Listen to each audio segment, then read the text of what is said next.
So I grew up Catholic, like all Catholics my age. I was catechized, but I wasn't evangelized. And by that I mean, I knew my faith, but I didn't know there was such a thing as a relationship with Jesus, and frankly, I wouldn't have been interested had I known it.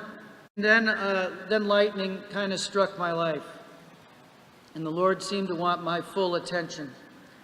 A close buddy of mine, I was actually best man in his wedding, went into a downward spiral.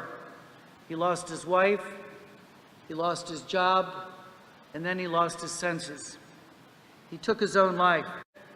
And I asked myself, why didn't I do more to help him? Why wasn't I there for him? Why wasn't God there for him? I found myself questioning everything about my Catholic faith. There was this one figure out there in the world that I saw from afar. It seemed real. She seemed like she was living the gospel. This was this tiny nun in Calcutta, Mother Teresa.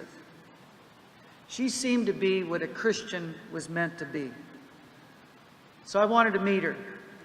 And a few months passed, and then my opportunity came. I met her the week she turned 75. She bounded out like a schoolgirl, had so much energy. She had so much focus. In a nutshell, she was everything I wasn't. She asked me if I'd been to her home for the dying, and I said no, I hadn't. And she said, well, go by there and see Sister Luke.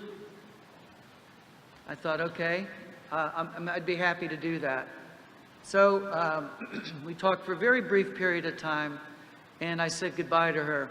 And I had the rest of the day to kill, so I went to this home for the dying because I told Mother Teresa I'd do that. When I got to the home for the dying, I walk in there. I'm in my starched white shirt, had an embassy car out there. Walk in there, and I see just row after row of these men laying in cots. And I asked for Sister Luke. She comes out. And I said, hi, Sister Luke, I'm Jim Towey. I was with Mother Teresa this morning. I thought that was really cool to drop Mother Teresa's name. I said, I was with Mother Teresa this morning, and she's told me to come here.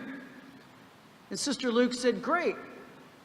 Here's some cotton, and here's some solution, and go and clean that guy in bed 46 that has scabies. And I looked at her. I was like, oh, bed 46. Inside, I'm like, I'm here for the tour. I came here for a tour. You know, here are the dying men, here are the dying women. I give them a 20, I leave. I was busted. I had just arrived, so I couldn't say I have to leave. And because I was too proud to admit to her, because it was 100% pride, there wasn't the slightest good in me that wanted to go back to bed 46. But because I was too proud to admit to the nun, I didn't want to do this, I walked back to the bed. I proceed to sit down on bed 46, and I sit right on the guy's leg. So now I'm off to a great start.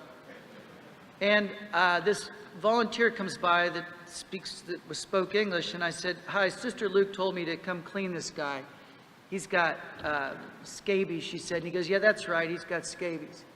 I said, I don't know what they are. I said, well, it's a red rash, and it grows. It's okay. I said, well, where are his scabies? And he said, they're right around his anus. I went, great. It's like this day's getting better and better. So, cleaned this guy, fed a guy or two till I felt like I could leave. I didn't hear any bells, no angelic chorus. I was very happy to leave Calcutta the next morning. But the problem was when I got to Hawaii, I was as uncomfortable in Hawaii as I had been in Calcutta.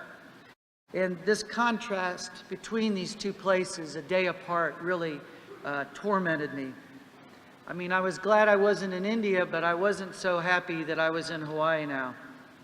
Because what kept coming back to me as I was looking out at the Pacific Ocean was that man in bed 46, that chance encounter with what Mother Teresa described as Jesus in his distressing disguise of the poor.